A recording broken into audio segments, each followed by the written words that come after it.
এখন হলো উপপাদ্য 26। উপপাদ্য 26-এ কোশ্চেনে বলা আছে বৃত্তের বহিস্থ কোনো বিন্দু থেকে বৃত্তের দুটি স্পর্শক আঁকলে ওই স্পর্শক দুটি সমান। এই যেমন একটা বৃত্ত, এই বৃত্তের বাইরে পি যে কোনো একটা বিন্দু। তো এখন আমি পি বিন্দু থেকে দুটো স্পর্শক টানলাম, এই একটা স্পর্শক, এই একটা স্পর্শক। ঠিক আছে, এখন আমাদের প্রমাণ করতে হবে পি বি সমান সমান পি এ, এটা আমাকে প্রমাণ করতে হবে। ঠিক আছে, তাই মনে করি ও কেন্দ্র বিশিষ্ট একটা বৃত্ত, এপি এবং বিপি দুইটা স্পর্শক, তাহলে আমাদের প্রমাণ করতে হবে এপি পিবি, এটা প্রমাণ করতে হবে। এখন আমি অঙ্কনে যে আমি যোগ করব, অঙ্কনে যে আমি ও কমা পি যোগ করি, এ কমা ও যোগ করি এবং বি কমা ও যোগ করি, মানে আমি এইগুলো যোগ করে দেব। এটা যোগ করলাম, এটা যোগ করলাম, এটা যোগ করলাম। এখন আমি এই দুইটা ত্রিভুজ, এই যে এই ত্রিভুজটা আর এই ত্রিভুজটা, এই দুটো ত্রিভুজকে আমি সর্বসম দেখাবো। সর্বসম যদি আমি দেখাইতে পারি প্রমাণে, তাহলে আমার এই দুইটা বাহু, এই বাহু আর এই বাহু, এই দুইটা সমান হয়ে যাবে। আমি সর্বসম কীভাবে দেখাবো? সর্বসম দেখানোর জন্য আমার শর্তগুলো আমি দেখি, ত্রিভুজের সর্বসম শর্ত মিলে কিনা। এই বাহুটা হলো সাধারণ বাহু, একটা বাহু সমান হয়ে গেল। আর এটা কি? এটা হলো এই একই বৃত্তের ব্যাসার্ধ, তাহলে অবশ্যই ব্যাসার্ধগুলো সমান, তাহলে এইটাও সমান হয়ে গেল। এখন এই দুইটা ত্রিভুজের মধ্যে এই কোণটা আর এই কোণটা, এটা কিন্তু 90 ডিগ্রি।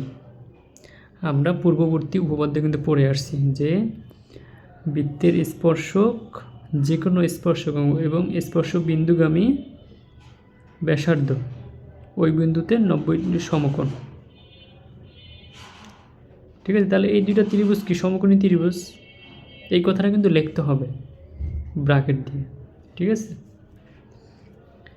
তাহলে সমকোণী ত্রিভুজ হলে এটা কি অতিভুজ? এই যে কোনো একটা বাহু সমান, যে কোনো একটা বাহু সমান হলেই তো ওই শর্তটা মিলে যায় যে দুটি সমকোণী ত্রিভুজের অতিভুজ এবং অন্য একটি বাহু যদি সমান হয় তাহলে ত্রিভুজ দুটি সর্বসম হয়ে গেলে কি অন্য বাহুগুলো সমান হয়ে যায়, তখন এই বাহু সমান হয়ে যাবে। প্রমাণিত। হ্যাঁ, এখন আমরা উপপাদ্য 26 নম্বর দেখাবো। 26 নম্বরে বলছে উপপাদ্য 27 নম্বর। উপপাদ্য 27 বলছিল দুটি বৃত্ত পরস্পর বহিঃস্পর্শ করলে, ঠিক আছে, দুটি বৃত্ত পরস্পর বহিঃস্পর্শ মানে বাইরের দিকে যদি স্পর্শ করে, তাহলে এদের কেন্দ্রদ্বয় মানে কেন্দ্র দুটি এবং স্পর্শ বিন্দু সমরেখ, সমরেখ মানে একই সরল রেখায়, সমরেখ মানে হলো একই সরল রেখায়। ঠিক আছে, তাই ধরলাম এই যে এ কেন্দ্র বিশিষ্ট একটা বৃত্ত, বি কেন্দ্র বিশিষ্ট একটা বৃত্ত ও বিন্দুতে পরস্পর স্পর্শ করছে। এখন আমাকে প্রমাণ করতে হবে যে এ বিন্দু, ও বিন্দু এবং বি বিন্দু, এই তিনটা বিন্দু সমরেখ বা একই সরলরেখায় অবস্থিত।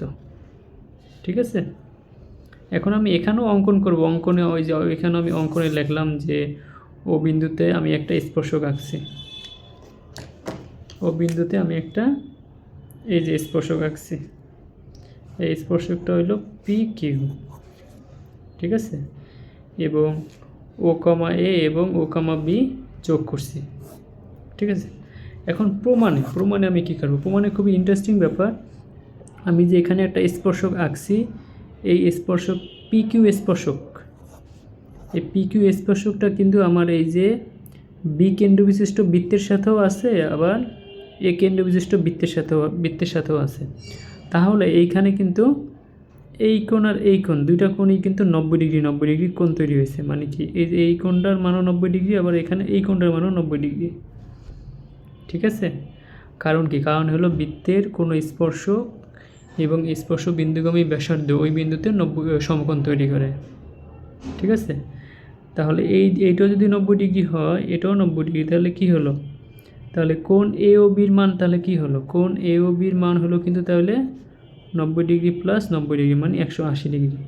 তাহলে কি এইটার মান যদি 180 ডিগ্রি হয়, তাহলে কি এটা অবশ্যই একটা এক সরল কোণ। যদি এটা এক সরল কোণ হয়, তাহলে কি অবশ্যই এ ও বি একটা সরল রেখা বা রেখাংশ। তো এ ও বি যদি রেখাংশ হয়, তাহলে কি হবে? এ বিন্দু, ও বিন্দু এবং বি বিন্দু কি সমরেখ, একই সরলরেখা অবস্থিত। প্রমাণিত, শেষ।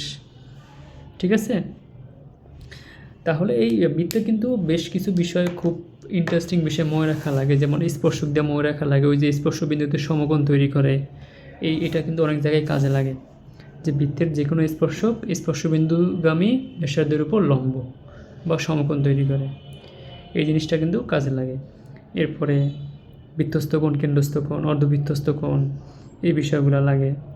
এরপরে ত্রিভুজ দিয়ে লাগে হলো ত্রিভুজের সর্বসম শর্ত, সমদ্বিবাহু ত্রিভুজের ব্যাপার লাগে। এরপরে ত্রিভুজের বহিস্থ কোণ, অন্তস্থ কোণের সমষ্টির সমান, এই বিষয়গুলো লাগে। এই ঘুরাই ফুরাই কিন্তু এই বিষয়গুলো মাথার মধ্যে আমি সেট করলে কিন্তু আমার প্রমাণ করা সহজ হয়ে যায়।